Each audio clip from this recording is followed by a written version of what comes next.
We are here with world-renowned attorney James Ostrowski from Buffalo, New York. He has authored many books, I think about 10. How many books, 13. Jim? 13 books. And I haven't read one of them. Well, I read parts. 5 more on the way. But name them off. What do we got? Government schools bad for your kids. The big one is the one that's current, exposing the 2 big lies of the gun control movement. The other big one's Progressivism, a Primer, is my best-selling book and most important book until this one. Government schools are bad for your kids. I've written on almost every subject except one, and I'm working on that right now. I have about 5 more books coming out. I'm going to write a book about leftism. Like everybody talks about leftism, I'm going to explain what it is, or why it's wrong. So, and lots of things going on. But we're here mostly for Proposition 1. I wanted to get Jim on here about 2 weeks, but like every other attorney, they're busy, overwhelmed with bad laws and statutes and criminal and civil procedure laws that are just overwhelming. It's why this legal system's so dysfunctional. I think Jim said you wouldn't recommend anybody become an attorney. Well, I told my kids they could do anything except go to law school. Yeah. So they're both bankers now. That's good. Congratulations. So Proposition 1, there's been a huge divide between the leftists, the rights, what it means. It's very vague when you read it, and it sounds great. When you read it, it sounds really good, doesn't it, Jim? To me, it sounds bad. But that's because he's an attorney. So, no, it's because I'm a libertarian. Oh, okay. All right. So, Liberty Movement. yeah, libertymovement.org is my website, because the word libertarian, I don't like it. So, people have spent a lot of time, including me, trying to figure out what it means. Don't even waste your time. The question you have to ask yourself is it going to make government bigger or not? And we already have the biggest government in New York State. There's a study on this.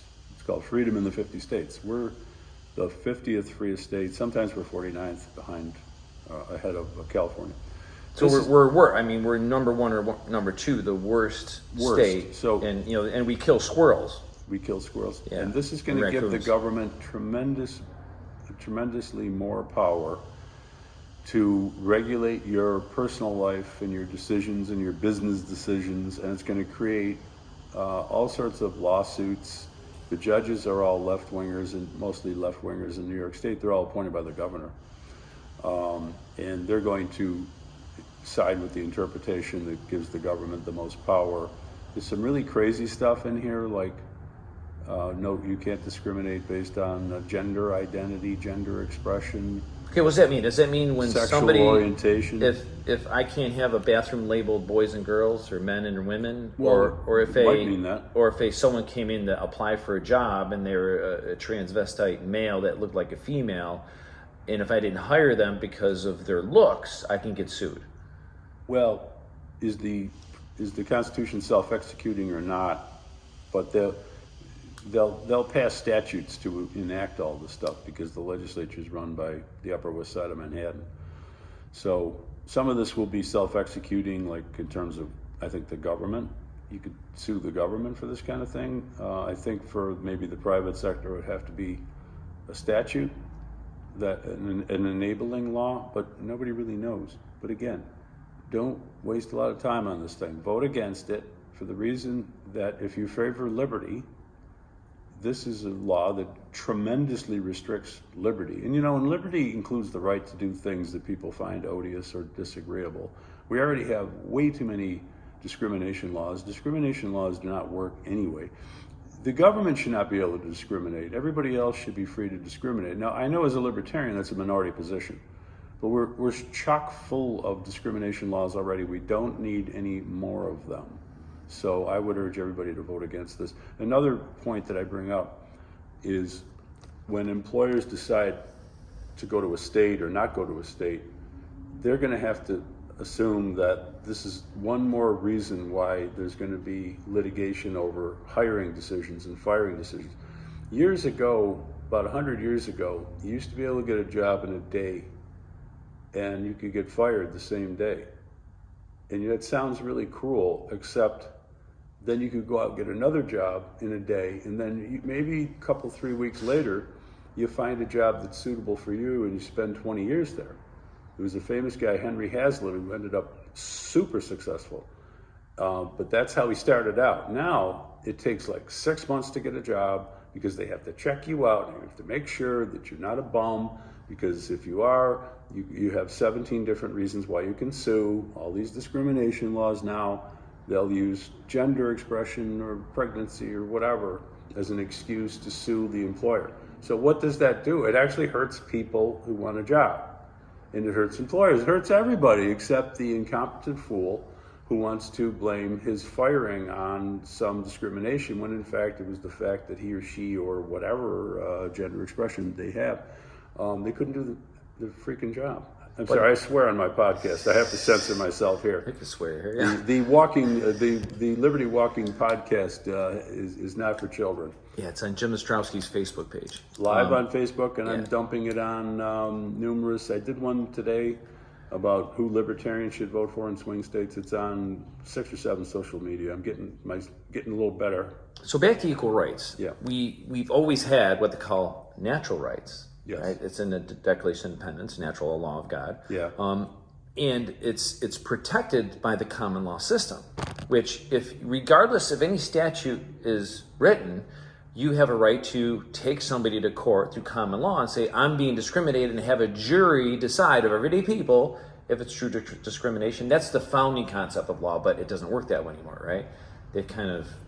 Well, we've gone from a libertarian country from 1776 through 1913. Well, libertarian means free, yeah. So, well, yeah. A country based on liberty. Yeah. And now, 1913 to present time, it's a progressive country. Progressives believe that the government's going to solve all your problems. So liberty is destroyed under that system. So the only rights you have are life, liberty, and property. If we kept it at that short list and enforced those rigorously, everything would be fine. But for the pursuit of material equality, people don't like the fact that people are free to make their own decisions in their life about a wide range of things. So hence the civil rights revolution. So, like you said before, these civil rights sound good, but when you realize the actual practical effect of them, like, just to throw out one factoid, I think it was Thomas Sowell who did a study saying, you know who the major beneficiaries of affirmative action policies are? Well-educated white women. It's like, what? Wait a second. We were supposed to be helping black people who suffered under slavery for 200-300 years. No, so there's unintended consequences, creates a lot of lawsuits, raises the cost of everything that you buy in the marketplace. Every time you buy something, you're factoring in how hard it is to employ people, litigation costs, lawyers costs. Lawyers are going to love this new Proposition 1 because they're going to spend the next 20 years figuring out what it means. So if you want bigger government, vote for it. If you want smaller government and more liberty, vote against it. And don't spend your time trying to figure out what it means. Nobody knows what it means. And that's why there's going to be so much litigation. It's going to raise the cost of hiring people in New York, and more companies are going to leave New York. It's a disaster. So local school district, they brought in a few attorneys, union attorneys through the school system. And they said basically that this is going to open up a whole Pandora's box for school law. Yes. And in regards to kids that want to identify a certain way. I'll call them confused kids.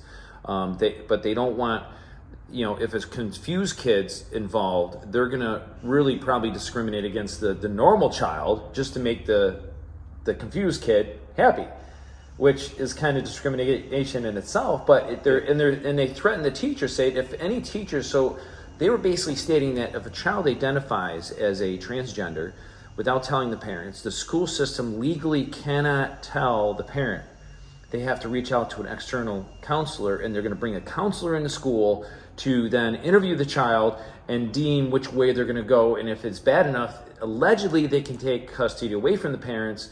But if any teachers and any school staff mentions this to the parents, the school will remove state funding and get fired. The teacher. That's what they basically said. Yeah, well, I don't. I mean, you described it a nightmare scenario adequately, and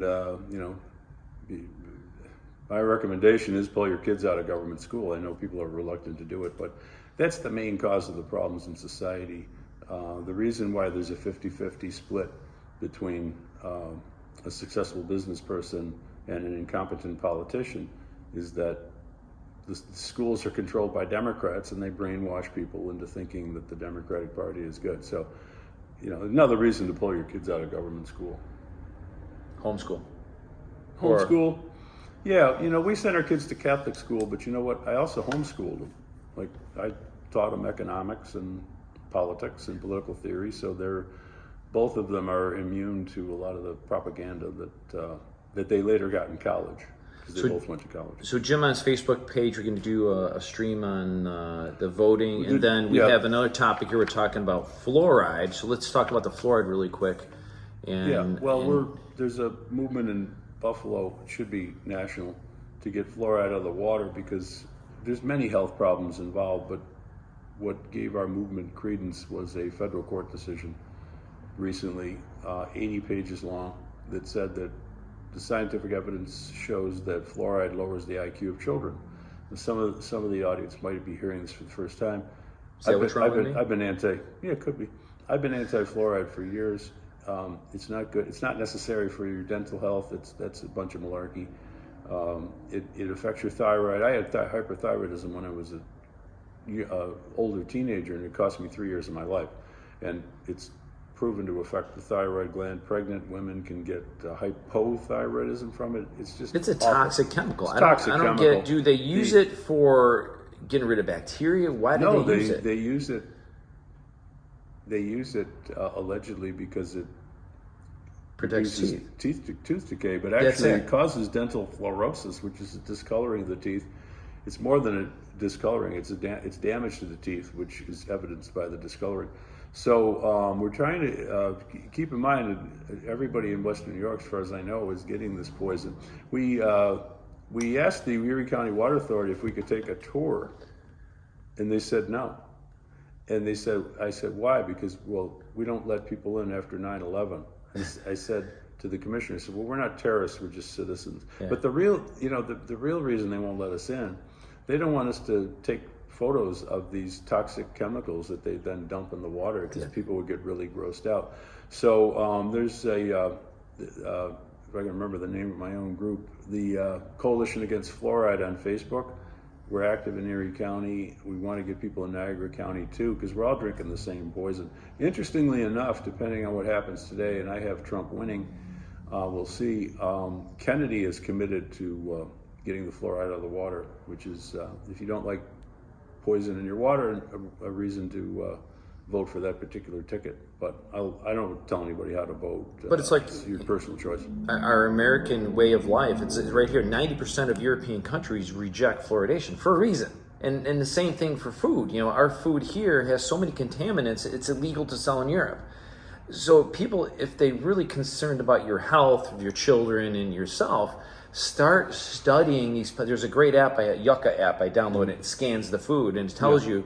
And I want to share with the viewers here is that I was curious. Peanut M&Ms. They got all the food coloring on it, right? Mm-hmm. The food coloring in the U.S. is a petroleum manufactured product, which causes hypertension in children, attention deficit issues, all sorts of psychological issues that the food coloring causes. I'm like wondering, do they sell peanut M&Ms in Europe? So I looked up the ingredients. Their coloring is made from vegetable products. Well, as a libertarian, I'm not going to wait around for the government to fix this problem. I don't eat any of this garbage. I eat no sugar. I eat no wheat. I eat no processed food, basically rarely. I'm writing a book called Voting with Your Health. It's going to have all sorts of nutritious remedies from recipes from scratch. Like yesterday, I threw together some chili, organic beans, and organic vegetables. Very easy to make. 10 minutes. That was my dinner. There's no reason you should be eating. People should just stop eating processed foods. It's all garbage. Stop eating sugar. It's poison. But Jim, it says here that studies show that fluoride lowers the IQ in children, but we're all adults now. Does that means that is this why the Democrats make the decisions they do, because their IQ so low? It's I know it's funny, but it's really sad when you think about it. And look at sorry. Basically the government. Again, I'm a libertarian. The government destroys everything it touches. So if it touches water, it's going. There's other bad stuff in the water too. And I use the water. I've been using a water filter for years that excludes fluoride. If you have a home system, which I can't afford. That should make sure you get one that excludes fluoride too, because the stuff is an industrial waste product. So, and if people don't believe, look at your toothpaste. It says right on your toothpaste, danger, do not ingest. Mm-hmm. So if it says that in a toothpaste, your gums are one of the most absorbent tissues in your body. So you're basically putting high doses of fluoride in your bloodstream by simply brushing your teeth with these chemicals. And that one friend of mine came in, her daughter or someone that had they used to do bubblegum flavored toothpaste. So the child was ingesting so much fluoride, the teeth started to deteriorate. But let me talk about my thing tonight. Yeah, go ahead. At midnight, releasing a new strategy for the libertarian movement, and I'll do a podcast on that. So stay tuned for that. It'll be on my Facebook page. So Jim does a walking podcast pretty much every day almost. Right? What I'm trying to do is encourage people to walk, and if you watch the podcast, you not only get state-of-the-art analysis, but you'll notice I'm 66. I've had 2 cups of tea before the podcast. I walked 3 miles holding a selfie stick. I have no notes, and I talk for 28 minutes. So I think it kind of proves that the stuff I've talked about, no wheat, no sugar, keep your weight down, and walk 7,500 steps a day works. But there's a lot of good content on there, too. It's on Facebook. I put it on Twitter. I'm starting to put it on, I hope to put it on 18 different social media. And then if people are interested in my books, they're on Amazon. My website's libertymovement.org. And I'll have a big announcement tonight, so check my social media in the morning. We need to take a new approach. The Liberty Movement is not succeeding. Whether Trump wins or not, the Liberty Movement is not succeeding, and we need to do something else, which I'll make it into a surprise. Well, Trump's going to win, but Kamala's going to... I think Trump's going to win. You're going to say Kamala won. If Trump wins, he needs a book written by a libertarian about policy, because he's asked for our ideas. And I'm going to write that book. If not, we'll focus on the strategy I'm outlining tonight, which people can check out, in the morning, or if they're up that late. I'm doing a podcast at midnight. I got breaking news. What? Today, I got a call. Dave, I went to vote, but somebody already voted for me. Yes. So someone voted for him on Sunday morning. So he went there to vote, and they said, "No, you already voted." Wow. And same last name as me. My nephew, right? So they're making him do an affidavit vote. So the crazy thing is, what are they going to do with that vote? The one person that voted first, are they going to count it? This is the problem with no IDs with voting. They should show your ID. Well, the truth is, New York's not a swing state. I'm more worried about what's going to happen. Yeah. There's really 11 swing states because Trump has broadened the map. I have a feeling Trump's going to win New Hampshire, which he was not expected to win. So we'll see. That we'll know by about 9 o'clock. If he wins New Hampshire, it's over. Jim's upset I didn't vote for anybody. No. I flipped it over. I just hit no on proposition, and I videoed me putting it. This way, no matter who wins or loses and whatever they do, bad or good, they can't blame it on me, like George Carlin said. No, in my podcast today, I said, vote for anybody you want. It's your choice. And I just outlined the reasons why, if you're in a swing state, you're a libertarian, you probably should vote for Trump, because his record on the issues libertarians care about is way better. There's some dispute about that in our movement. That's why I did the podcast. But I don't tell anybody how to vote. I just want to give people reasons for that they should consider when they are voting. So. But in your legal analysis, Prop 1, bad news. Oh, it's horrible. Fluoride, bad news. Fluoride's bad. We need to really wake up about a lot of the issues. That's why we should support Jim's books, Yeah. buy them, read. It's going to open a whole different world in your eyes of understanding what goes on behind the scenes, how they do. What was that one? This book takes apart the gun control movement. There's nothing left of it. What was that one you hold in a sledgehammer? What was that one called? Political Class Dismissed. Yeah, that was so- my first book. And that book is really good because it kind of explains how the political class is dismissed from anything, no accountability, have virtually no accountability. They get away with what they want, and he really breaks down the system, how it actually functions, so you get a better understanding of that. Explains what a political machine is. Yeah. People pointed out. I didn't really know what a machine was until I read that book. So yeah, they're all pretty good, and I have about 6 more before I probably retire or pass this mortal coil on. Who knows? Everybody thinks they're going to live forever. I do not. That's why I'm in a hurry. But thanks for watching. Yeah, thanks a lot, everybody. Like my YouTube channel. I'll put Jim's links in my YouTube channel. Share as much as you can. If I can get up in that 2,000 range subscribers, I can maybe get more attention out there and educate people about the facts going on. Thank you. Thanks a lot, everybody.